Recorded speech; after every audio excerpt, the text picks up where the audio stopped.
All right, let's just skip the usual intros today and jump straight right into what I like to call a truly invisible art form. Have you ever actually stopped to wonder how game design tricks our brains so effectively? Well, in this explainer, we're diving deep into the core concepts from Steve Swing's incredible book, Game Feel, A Game Designer's Guide to Virtual Sensation. We're going to decode that invisible, behind-the-scenes magic that makes playing a game feel, well, so incredibly right. So picture this. You're just chilling on your couch, right? You're basically just pressing little pieces of plastic on a controller. But somehow your brain completely translates that into a genuine, visceral feeling of physical embodiment. You actually feel the weight of Super Mario. You feel his momentum, the friction of the ground when he stops. How does that illusion actually happen? Well, it all boils down to this concept designers simply call game feel. And the formal definition we're looking at today is the real-time control of virtual objects in a simulated space. So the absolute crucial takeaway here is that this tactile sensation you're getting, it isn't some happy accident. It is heavily, heavily engineered. Game developers use very specific, highly measurable metrics to basically hack your senses into believing you are interacting with a real, physical world. Now, to really wrap our heads around this, we gotta look at how we actually talk to the machine. This continuous loop perfectly captures that back and forth. You, as the player, think about an action. You then speak that intention through the controller. The game system listens, it processes that data, and then it speaks right back to you, visually on your screen and audibly through your speakers. You listen, you think, you react. It is this constant split-second, real-time conversation of perception and expression. That right there is the absolute baseline for precise control. Pillar number 1, the physical bridge. Now, what's really fascinating about this first pillar is how much the actual physical tool dictates your entire experience. Just look at the comparison here. On the left, you've got your classic D-pad, or a standard keyboard. It's very binary, right? You are either moving or you're not, 0 or 1. But on the right, look at the Xbox 360 controller. You've got analog sticks, triggers, bumpers, the actual physical construction, like the literal springiness of a trigger or the layout of the buttons. All of this drastically alters how expressively you can interact with the game. You literally cannot separate the physical device from the virtual feel. Because ultimately, it's all about how we're sending signals. When you casually press a button or fiercely hold down a trigger during an intense moment, you aren't just making a piece of plastic click. You are sending distinct mathematical signals to the game. A keyboard button just screams off or on.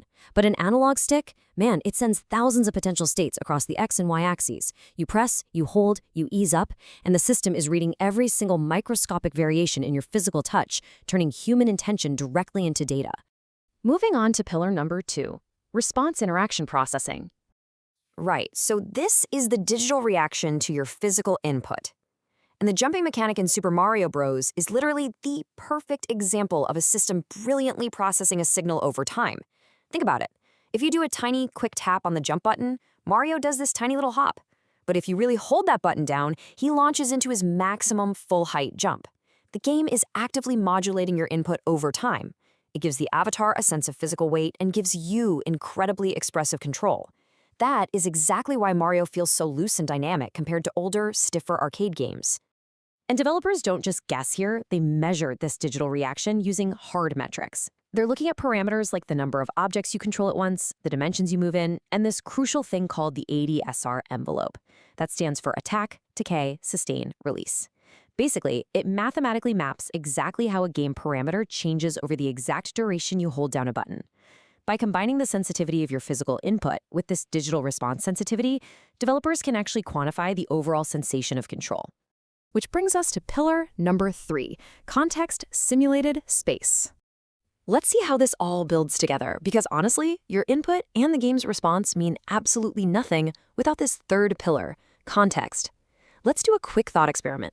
What happens if you drop Mario into a completely blank, infinite white void, like that loading program scene in The Matrix?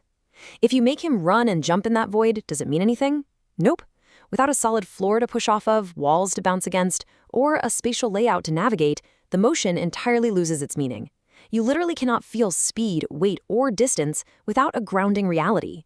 So context provides that reality, and it actually operates on 3 different layers. High-level context is your overall vibe. Are you exploring a sprawling open world or flying down a tight, fast-paced racing track? Medium level is about spacing, swerving to miss an enemy or jumping over a barrel.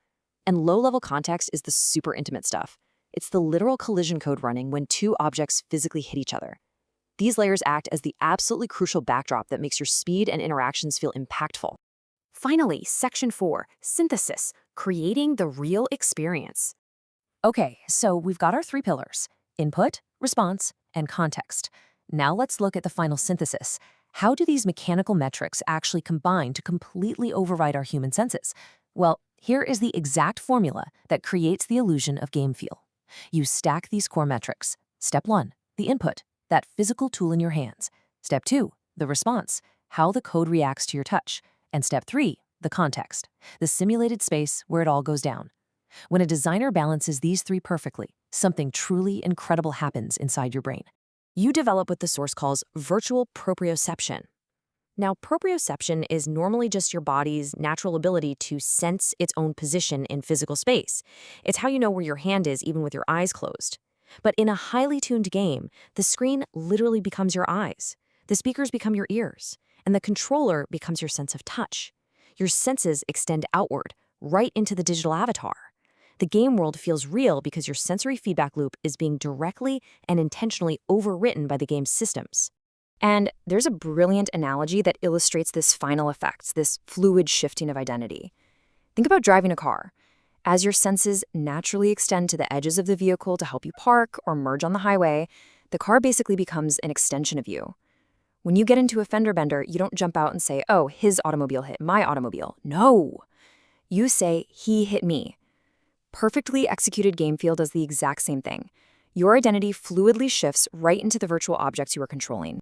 Which leaves us with a pretty wild thought to chew on. The next time you pick up a controller and dive into your absolute favorite game, just take a second to notice that invisible engineering. Pay attention to your physical input, feel the game's digital response, and look at the spatial context around you. And then ask yourself, where exactly does your physical identity end and the game actually begin? Thanks so much for joining me for this explainer. Keep exploring those virtual worlds, and I'll see you next time.